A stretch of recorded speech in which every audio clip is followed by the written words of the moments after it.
Hello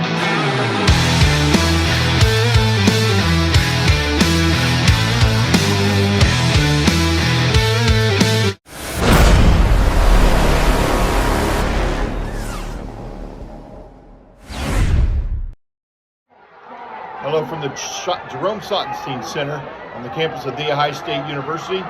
We're reporting for the Epifano Sports Network. I'm Dan Roberts, my partner, Bob Mowrey.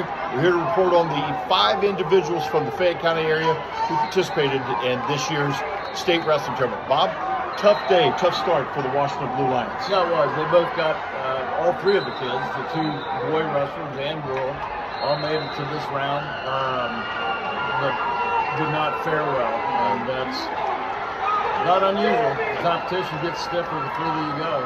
The veteran of the group, Leah Marine, she's a 106-pound senior, has won over 100 matches in the past 3 years. Just couldn't quite pull it together. Lost first to Urbana by a score of 16-1, then she lost again in the consolation bracket. She's had a great career. She's had a great career. She's had some key wins there. Malachi McCullough, 165-pound senior for Washington Courthouse. Again, needed a win to continue today. He won one yesterday, just couldn't quite get it done. No, the match was close. There were some very close takedowns that he didn't get. And as a result, finished the tournament with a loss. And also Wes Gibbs, competing at 195 pounds, lost by fall in his consolation match. I think both the boys that beat them, I think, will go on. Took place. In fact, I believe at this point they're guaranteed a place, as well as 7 to 8. So, Miami Trace wrestlers had a great day. It started with Gabe Carson at 175 pounds. Again, needing a win to continue going, and boy, he came through big time. He did, and that win gives him a guaranteed place in the tournament. Right, he will place. He beat a couple good kids here, and including a Crozier wrestler from Steubenville in the consolation round. So he'll advance and can get as high as 3rd place still. Indeed. Also, here the big story though, and we've saved this, a 190-pound senior, Tyler Stevens from Miami Trace, came into the match again on a roll here. He won the league, he won the sectional, he won the district with the fall, and he gets into the first round, wins big with the pin. Then today, he goes to the mat with a returning placer, 2nd place finisher from Canfield. And what happened, Bob? We pinned him in the first round. It was a great win for him. As Dan said, this kid was a returning 2nd placer from last year. So he had the credentials, and Stevens took it to him. He did. We turned our heads, and we turned our heads back, and there was Stevens shaking hands and going off the mat. We wondered what happened. He pinned him.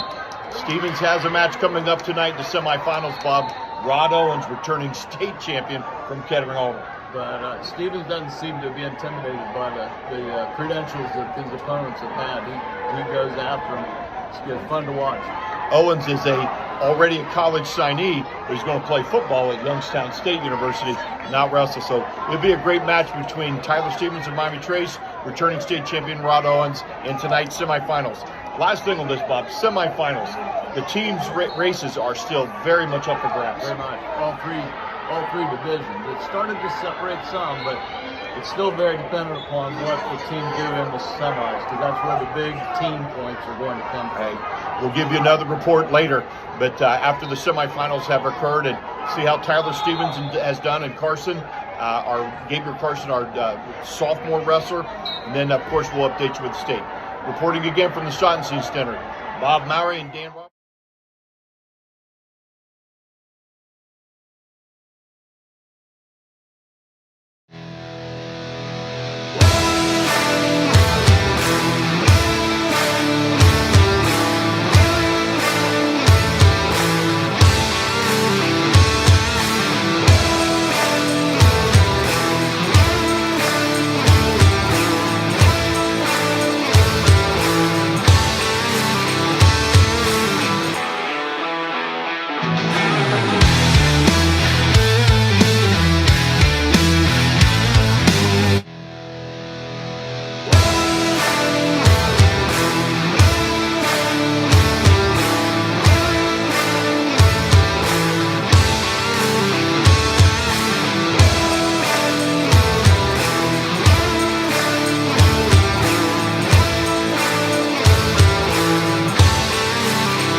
Bye.